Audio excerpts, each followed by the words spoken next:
going for another quick cook tonight where I'm using up. I've got a pan of salted water on. I've got 200 grams of, can you see, it's this really big fusilli. It's got a name. I can't remember what it is. But I'm going to put that in and cook it to the pack instructions. Some olive oil.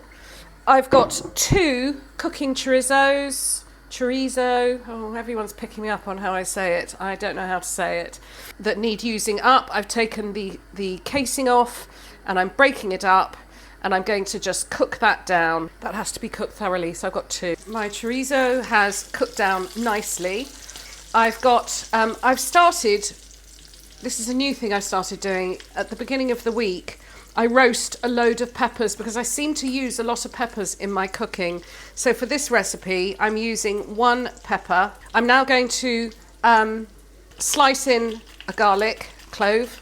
I'm going to roughly chop this roasted peeled red pepper. You can use from a jar if you don't want to roast yourself, but it is just lovely. You get the smokiness. It's not preserved in brine.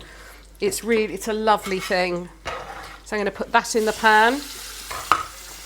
I have a couple of plum tomatoes left from a recipe I did earlier in the week. So I'm putting in 3 plum tomatoes that I'm just going to roughly break up. That's my pasta done. Hang on, I've got dirty hands. I can't turn it off. I've also got some of my tomato sauce left over, so I'm going to add that in as well so it doesn't go to waste. You could add in some passata. You could add in a little bit of tomato puree after you've cooked the chorizo, and then add the tomatoes. But so I'm going to put in my tomato sauce. Check to see your pasta's cooked. Mine needs 2 more minutes. There's paprika in the sausage, but I'm going to give it a little bit of a paprika hit. I'm also, just for a bit of smoky heat, I'm putting in a teaspoon of chipotle paste. I'm amping up the flavours because I'm not sure I'll actually be able to taste it. Okay, I'm going to let that sauce cook for 10 minutes to allow all the flavours to develop. And this is where those silicone lids are useful. So these pre-roasted and skin removed peppers can now just go in the fridge and they can stay there for up to a week, but I'm using mine in 2 days. Pasta is cooked and drained. I'm just going to add a little bit of extra virgin olive oil and let that sit. I'm now going to do something which I think you might all scream at me about. I look forward to reading the comments. I've tasted it. It's quite acidic for someone who doesn't feel very well, and I want gentle comfort.